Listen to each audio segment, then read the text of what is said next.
Olá, pessoal. Hoje, dando continuidade às nossas técnicas de redação, a gente vai trabalhar com redação empresarial e redação acadêmica, que são duas coisas bem importantes. Por acadêmica também pode ser entendido ou utilizado para redação escolar. Lógico que, se fazendo algumas adaptações, conseguimos trabalhar, inclusive, para quem ainda não terminou o ensino médio ou está em vias de terminar o ensino médio. Vamos lá, é redação. Então, vamos pegar algumas técnicas. Vamos começar com os elementos de redação. Hã, qualquer redação segue norma, conforme o seu objetivo ou conforme a sua função. Então, se você tem por objetivo escrever um documento empresarial, tem que seguir uma certa regra. Se você vai fazer uma dissertação acadêmica, tem que seguir certas regras. A mesma coisa, uma redação de vestibular ou de Enem, tem que seguir regras, dependendo do objetivo e da função. Então vamos lá. Textual. Tem muitos tipos de escrita de redação. As três principais são a descrição, a narração e a dissertação, sendo que a dissertação é usada muito em nível acadêmico, é solicitado para redação no Enem e para redação em vestibulares. Descrição e narração são tipos de redação onde a primeira descrição, ela descreve as coisas. Então eu posso dizer que eu estou em frente ao mar e o mar é verde, o céu é azul, a areia é fofa e está muito quente. Então eu estou descrevendo uma situação ou um cenário e vocês conseguem visualizar.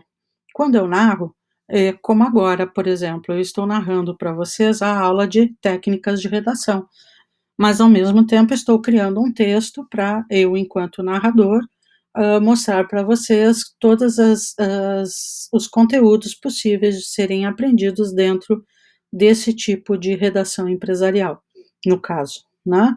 E a dissertação, como sempre, tem que ter uma introdução, um desenvolvimento, uma conclusão, você tem que colocar uma ideia, você tem que ter argumentos para defender ou para refutar essa ideia, e você tem que mostrar por que você optou em ter essa ideia, em defendê-la ou ir contra, e assim sucessivamente. Você tem que provar os seus argumentos, por isso se chama dissertação, né? E ao mesmo tempo, por exemplo, uma dissertação eu posso ter uma descrição, eu posso descrever uma função, eu posso narrar uma situação dentro da dissertação, né? E a mesma coisa, uma narração, eu posso descrever algumas coisas dentro da narração, e dentro da descrição eu posso narrar o que está sendo descrito, e por aí vai. Então, um texto em si pode conter vários tipos de redação, né? E claro, para cada um desses textos há recomendações gerais, e elas são as duas principais são coerência e coesão textual. Não importa o tipo de texto que você tenha, você tem que seguir a coerência e a coesão. Senão o texto, sendo mesmo uma descrição, uma narração, uma dissertação, esse texto fica, como é que eu posso dizer, sem lógica, sem coerência, não tem pé nem cabeça, por assim dizer, né? E isso conta muito na hora de escrever. O seu texto tem que ser compreendido. Então, a coesão. A coesão é técnicas, mecanismos que a gente usa, né, para dar uma consistência para o texto, né, para que ele tenha um sentido, evitar a repetição de palavras, erros e tudo mais. Tem duas formas de coesão textual. Tem várias outras, mas simplificadamente tem a coesão léxica, que eu utilizo, emprego sinônimos para explicar por exemplo, aqui, o teu gato é bonito. Onde arranjaste o gato? Se eu fosse repetir a palavra, entendeu? Para não ter essa repetição, eu busco um sinônimo. Qual é o sinônimo de gato? Felino. Então, o teu gato é bonito. Onde arranjaste o felino? Aí, o segundo exemplo que eu tenho aqui para vocês. Eu adoro ovelha e vacas. Esses herbívoros são simpáticos.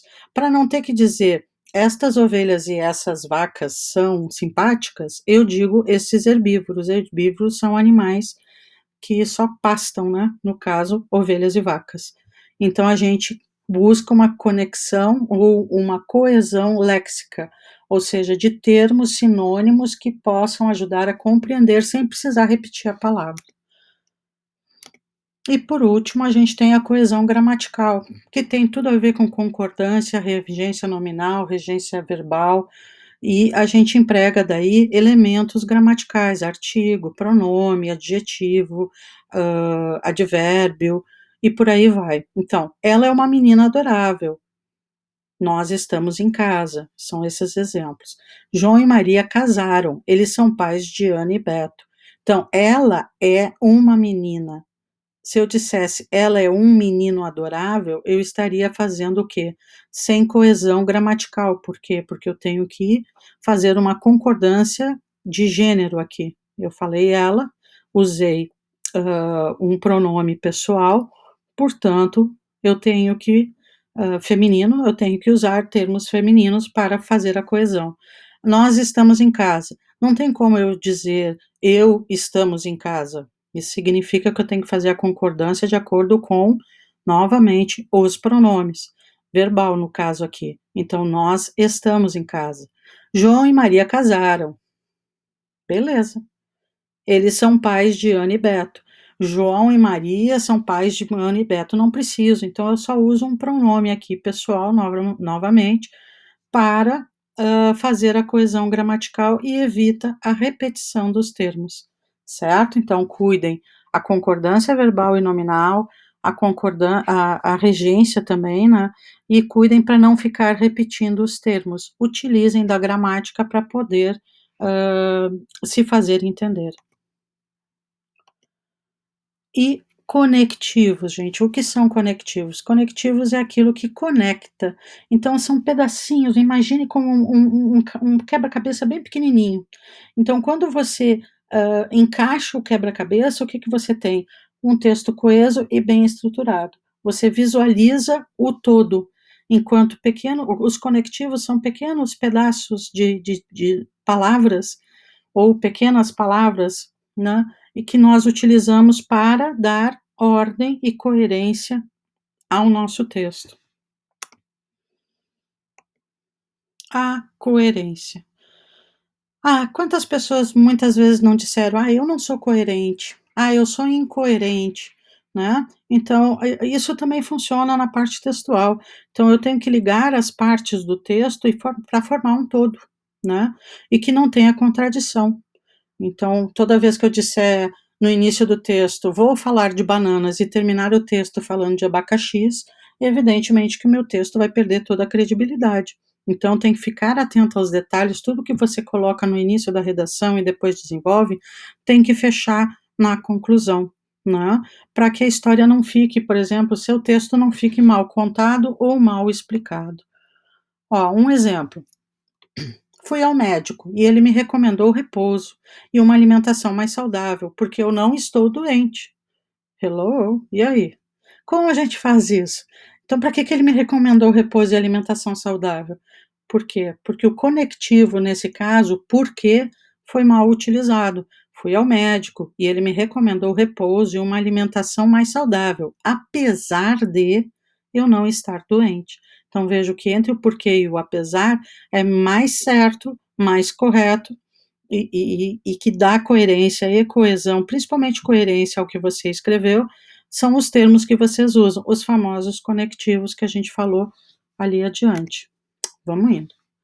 Quais são os princípios? Vejam aqui, tem 3 princípios de coerência: de não contradição, de não tautologia e de relevância. Então eu tenho aqui o exemplo do cara e coroa. A não contradição é o seguinte: você tem uma moeda, de um lado é cara, do outro é coroa. Se você jogar a moeda para cima, só há 2 possibilidades: 50% dar cara ou 50% dar coroa.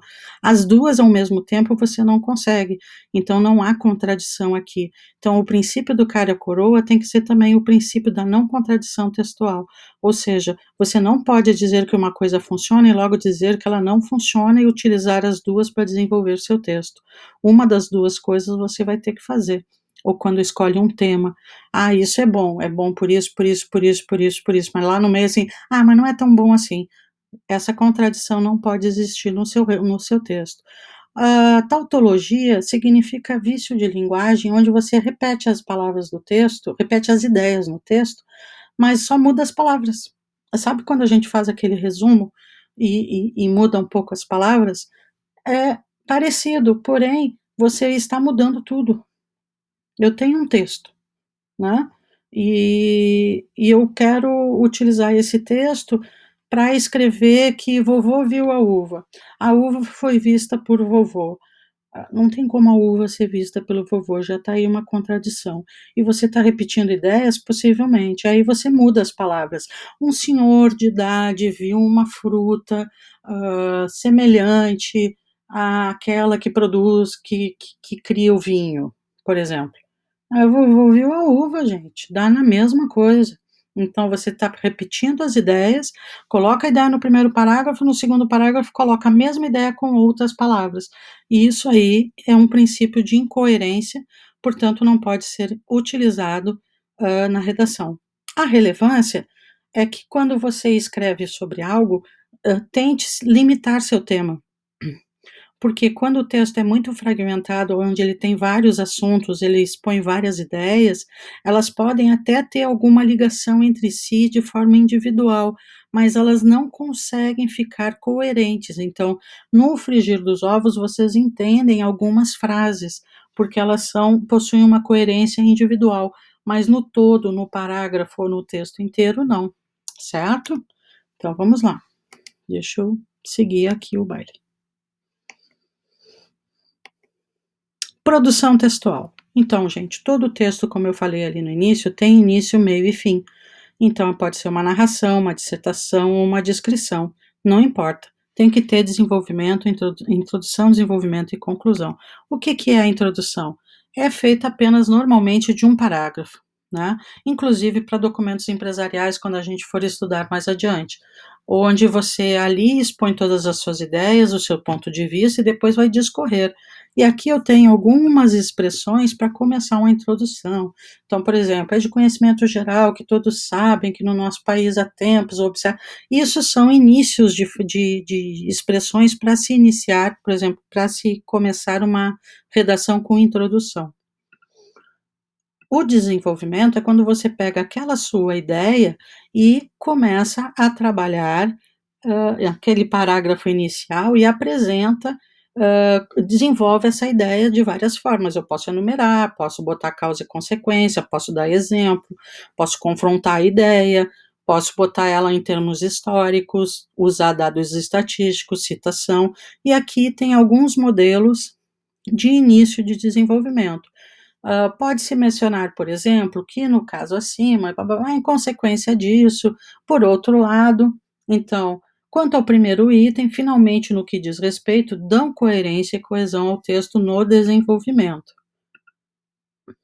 E na conclusão, nós vamos expor todos os argumentos. Então, para expor todos os argumentos, é preciso costurar desde a ideia inicial, né, até o final do texto. Então, se a minha ideia inicial era falar de bananas, eu tenho que concluir dizendo que as bananas ou são boas ou são ruins, né? E como a gente faz isso? A gente vai amarrar a introdução ao desenvolvimento através dos argumentos. Eu posso fazer uma síntese, eu posso expor uma solução, ou eu posso criar uma surpresa. Tipo, nada disso seria possível se não fizéssemos isso, isso ou aquilo. Então, aqui estão alguns elementos que podem encerrar uma conclusão. Em virtude dos fatos mencionados, por isso tudo, dessa forma, né, entende-se que, conclui-se que, tudo isso pode ser usado para concluir o seu texto. E agora a gente vai dar seguimento no vídeo 2. Aguardo vocês.